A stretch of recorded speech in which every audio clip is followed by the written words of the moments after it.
Hello, hi! Magandang hapon, magandang gabi. So, nandito na naman tayo, guys. Welcome, Scorpio. This is Chin from Asagari Channel, a faith healer, also mata reader. So, ngayong hapon na to, talakayin natin, no, ang pasilip sa ating 2024 Wooden Dragon. So, tingnan natin ang pinaka-messages, advices, messages ang makikita natin sa mga kapatid nating Scorpio. Love messages, career messages, and of course, health messages. So, ibig sabihin dito, sa lahat ng aspeto to, no? Career, love, life, health, kumbaga, finances, halukhayin natin yan, guys. Alamin natin. Of course, nandito pala welcome, no? Ang panibago nating mga baraha. Dahil meron tayong mga panibagong baraha na lubos akong nagpapasalamat sa mga walang sawang pagsuporta sa aking channel.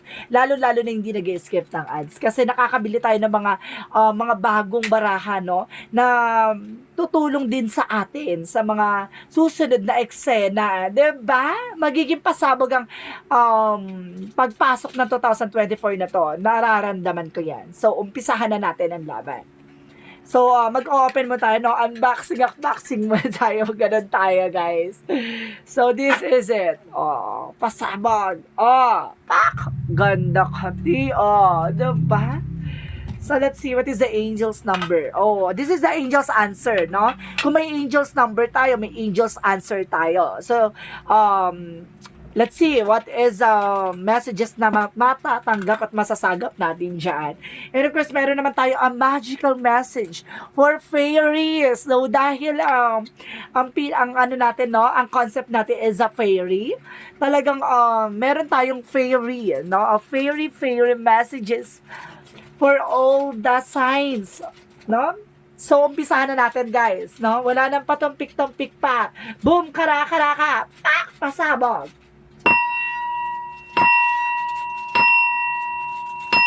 Angel Spirit Messages. Given information para sa mga kapatid natin dyan na Scorpio. So, dito muna tayo, no? Oh my God, madulas yung baraha.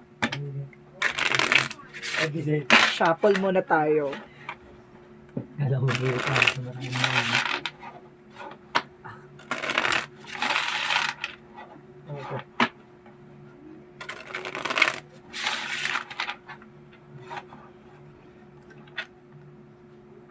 Oh my God. Ang laki ng baraha niya, guys, no? Pero okay lang yan.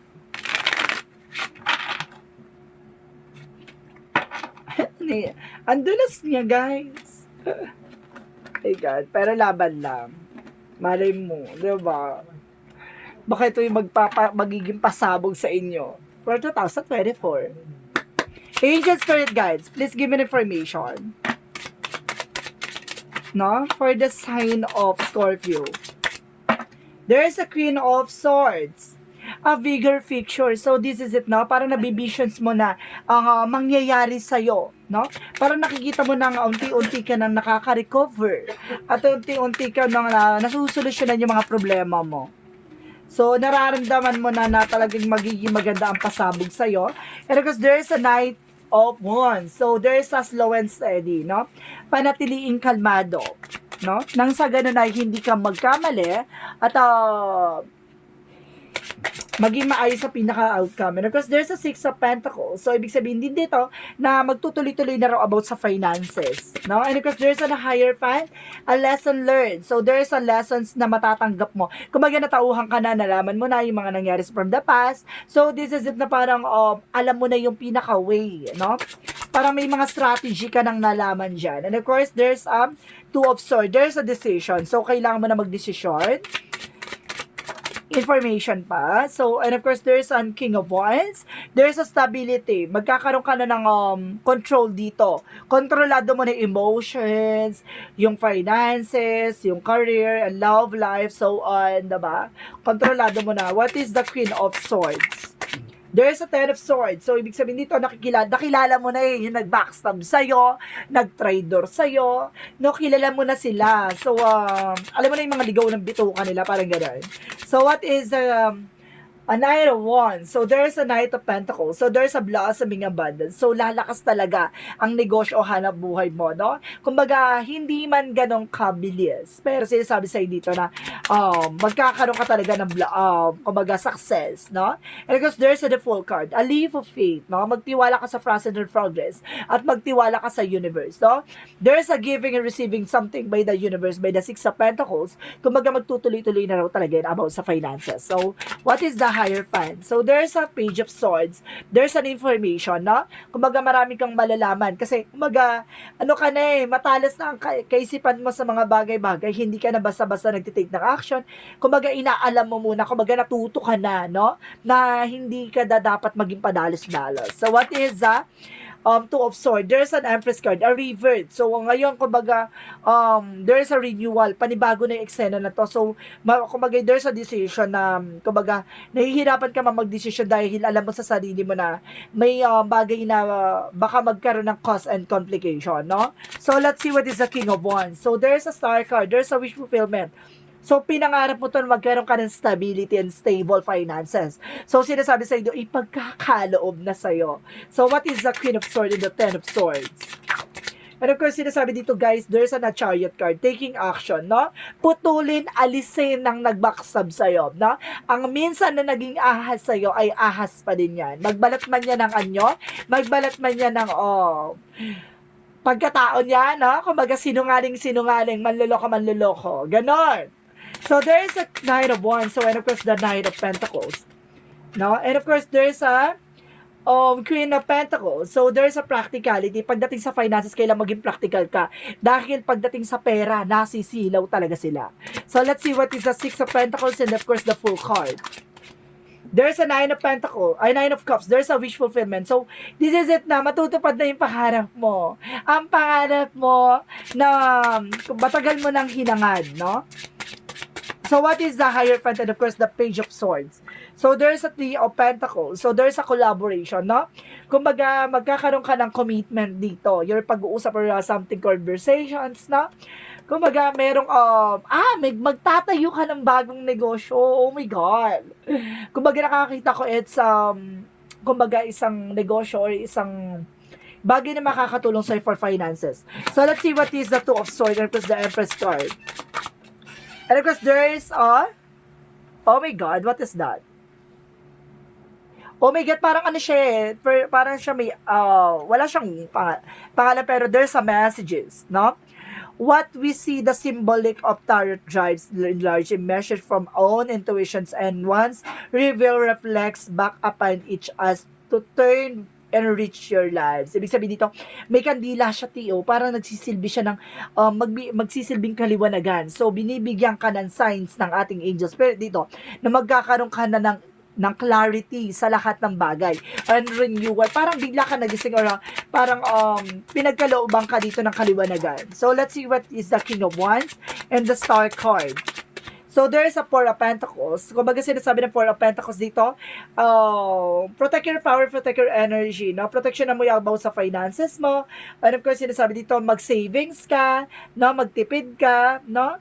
Hindi dapat ubos biyaya. So, let's see what is the outcome. What is the outcome is the Knight of Swords. So, alisin mo yung takot, no? Alisin mo yung pangamba. And of course, there is a Seven of Pentacles. Kasi at the end of the time, magkakaroon ka ng harvest time. Abundance. Preparation for profit. And perseverance. No? Kailangan nyo magtiyaga. At the same time, what is additional? There's an Eight of Swords, no? Ito yun kailangan nyo lang kumawala sa toxicities, no?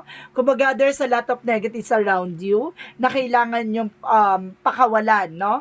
Kumbaga, sinasabi sa dito, marami sa paligid mo yung mga gumagawa ng eksena para hindi mo makuha yung mga bagay na gusto mo makuha. Pero at the end of the time, ang kailangan mo lang mag-cleansing, no? Alisin mo yung takot. Kasi, kumbaga makukuha mo yan, there's an harvest time. Nandito ka na sa moment ng harvest time Magtiwala ka lang na ipagkakalob sa'yo ng ating Panginoon yan. So, let's see. No? What is a Love Oracle card?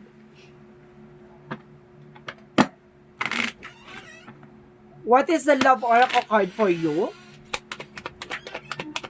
What is the love oracle card for you? So there's a love. So there's a love involvement. There's an unconditional love. There's an affection, self-love, or there's a passions, attractions. Pero kasi sabi din, may pag-ibig, no? May pag-ibig na mumukadkad. Charis! Lahat na mamumukadkad. So let's see what is the angel's answer. So, umpisahan muna natin siyang i-shuffles para mas ma-clear natin ang message ay ng ating barahan, no?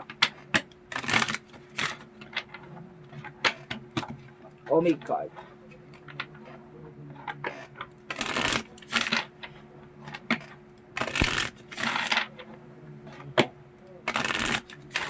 Okay, what is the angel's answer?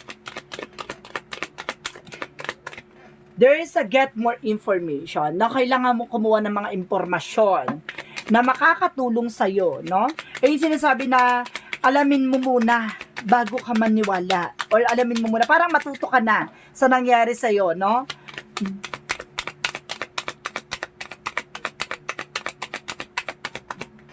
And of course, there's a big happy changes. Wow! Talaga may mga malaking pagbabagong magaganap dito. So, kailangan mong kumapit at let's see what is the messages pa sa'yo for the last card. And of course, sinasabi sa'yo dito, there's a improving health. See? Nag-i-improve na yung health mo. So, ibig sabihin, gumaganda na ang pakiramdam mo at nagiging maayos na about sa health mo. So, let's see what is the fairy messages for you. The magical message for fairy is get more information. Angel Spirit Guides. Get more information. So, sinasabi dito, there's ask for what you want. Let the universe and other people know what you need. So, ibig sabihin dito, sabihin mo kung ano ba yung gusto mo, no? By the universe. Magdasal ka, no? Magdasal ka kung ano ba talaga yung gusto mo makuha or gusto mo talagang ma-achieve, no? Ngayong 2024, parang pasilip to na kailangan mong maniwala sa ating buong may kapal na ipagkakaloob na this time sa'yo, no? Kasi there's a big changes coming in for you. There's an autumn. So, sinasabi naman daw sa dito, in the fall season, everything comes together and you reap wonderful harvest of the abundance. So, magkakaroon ng harvest time for 2024. So, kumapit ka na dahil nandito na siya. Ganon. So, let's see what is additional messages for Yin and Yang Oracle card. For Yin and Yang Oracle card,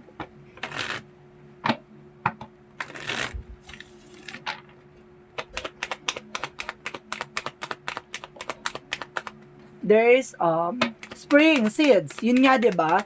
Yung ano ka, 'di ba? Tawag dito, magtanim ka na magtanim kasi kumaga sa magtanim yung investment. So kailangan mo mag-invest on your own, no? Sa sarili mo. And of course, there is a distance, no? Kumbaga, there is a retreat. Kailangan mo rin ng kumbaga ng distansya sa mga bagay-bagay, no? Alam mong hindi makakatulong sa'yo or kailangan mo rin magpahinga, no? At the same time, there's a family, no? There's a family and commitment and home. So, let's see what is additional messages for angels, for romance angels. Romance angels, angel spirit. And of course, sinasabi dito, there's a soulmate. So, some of you there's a soulmate connections. And of course, there's a past life relationship. So, ibig sabihin dito, meron ditong past person coming back. And of course, some of you, there's a soulmate connections. So, let's see what is the chakra messages for you. What is the chakra messages for you? There's a faith. So, ibig sabihin, magtiwala ka, no? Na ibibigay sa'yo ni God ng ating universe, yung mga bagay-bagay na ipagkakaloob sa'yo, no? Sabihin mo, hingiin mo, no? Sa ating poong may kapal. There's a perception, no? Baguhin mo na yung iyong pananaw. Baguhin mo yung mindset mo. So, let's see what is the energy. What is this energy, angel spirit guides? What is this energy? And of course, there's a third chakra archangel Chamuel for your health, no? Kumbaga, maayos na, and of course, nag-improve na raw yung health mo, no? And of course, there's a woman holding a heart. So some of you, ikaw yung may hawak ng puso niya or siya may hawak ng puso mo. Ganon. Because there's an angel of love. There's a love talaga dito. Love can exist. So, what is additional messages? And of course, guys, there's Lady Mantle. There's a mother in healing. So, there's an healing talaga dito, no? May healing, happiness, na? There's an healing and happiness and abundance. And of course, there's emotions. So, ibig sabihin dito, kumbaga dadaloy ng emosyon, no? At magkakaroon ka ng rejuvenation. So, let's see what is additional messages. And of course, there's talk to your angels. Yun nga, no? Hingiin mo sa mga gabay mo, no? Na kung ano man yung mga bagay na gusto mo makuha, ganon. At makamtan, there's a book, no? Kumbaga, there's a book. Kumbaga, kanya-kanya tayong chapter, no? Kumbaga, sinasabi sa'yo dito, pag dumating na yung araw na binabasa na ng kapalaran ang buhay mo, galingan mo na, no? Let's see what is the mythology. A win-win outcome forecast. So, sinasabi dito na papabor na raw sa'yo at talagang mananalo ka na sa eksena na to. No? And of course, let's see. There's show the world the real you. Ipakita mo sa mundo kung sino ka talaga. No? Kung anong kakayanan mo, kung ano ba yung, kung ano man ang meron ka na alam mong kakaiba sa kanila. No? So, let's see. Yung alam mong kaya mong gawin. So, let's see what is additional messages. And of course, there's a freedom. So, makakalaya ka na at makukuha mo na yung kaligayahan mo, no? Para makakalaya ka na for toxicities, for negativities, ganon. So, let's see what is additional messages. You got the love. So, there's a boundaries. Talagang nakuha mo talaga yung pag-ibig. So, this is it. Mayroon kang pag-ibig talaga na ano dito, no? May love involvement sa'yo for 2024. Some of you, if you are single, no, darating ang pag-ibig. No, if you are separation, babalik ang pag-ibig. So, if you are taken, babalik ang muling tamis ng pag-ibig, no? And of course, there is a detoxification. So, paglilinis. So, kailangan sa sarili mo, alisin mo yung mga toxins, no? Yung mga toxins sa katawan mo na alam mong hindi nakakatulong sa'yo. At the same time, yung mga toxic. No? Let's see what these Archangel Michael messages for you. There is the situation is already resolved. So, some of you ba nasusolusyonan na ang mga problema mo. And of course, guarded and protected. You are also a guarded. No? Ginagabayan ka daw at pinoprotektahan ka ng ating gabay. So, what is the Jesus loving quotes? You are the light of the world. So, ibig sabihin, ikaw yung magsisilbing kaliwanagan or ilaw ng tahanan, no? Ng ilaw ng lahat ng mga tao sa paligid mo, no? Para enlightenment, para kayo magsisilbing enlightenment nila. So, let's see what is the angel's number. What is the angel's number? There's a 1212, no? I am focused. So, sinasabi dito, stay focused on your best possible future and remain optimistic throughout the entire journey. Your angels are right behind you as you turn your dreams into reality. So, ibig sabihin dito, kumbaga, alam mo na ginagabayan ka ng ating poong may kapal, ng ating mga angels, na yung mga pangarap mo, no? Lahat ng mga hangarin mo sa buhay, na matutupad mo in the right way, in the right way, no? Kumbaga, the right things. And of course, sinasabi dito, lahat ng mga bagay na yan, kumbaga, ipagkakaloob sa'yo, no? Alam mo yan. At sinasabi sa'yo dito, mag-focus ka lang sa kung naman ang ginagawa mo. So, let's see what is the messages of life. What is the messages of life? There's a welcoming happiness. So, sinasabi dito, guys, divine love is manifesting in me, through me, and around me. It attracts all that I need from the benefit of my soul. As I work to increase my inner light, I evolve into meditations of love and joy. Today, I reap and welcome and happiness and beauty of all I have sown. See? Kumbaga, welcome ka na ng ating angel spirit for 2024 na magiging masaya ka na at magiging maligaya ka na sa piling ng taong mahal mo. Oh, Charis! So, sinasabi dito, lahat ng mga bagay na yan ay makukuha mo, no? At lahat ng mga bagay na yan ay makakamtan mo na at makakamit mo. So, guys, this is Pasilip 2024 for Wooden Dragon for the sign of Scorpio. Maraming salamat Scorpio for your wonderful reading. This reading is a general reading lamang, hindi lahat makaka-resonate. Kunin lamang po makaka-relate sa inyo and comment down below kung kaninong energy ang ating nasagap. And of course, maraming salamat po sa mga walang sawang pagsuporta sa aking channel. Lalo-lalo na hindi nag-skip ng ads. Naway pagpalain kayo ng Diyos at may kapasiksik-liglig na guumapaw ang manambalik sa inyong biyaya. Maraming salamat po and see you in the next video. Bye-bye and babush!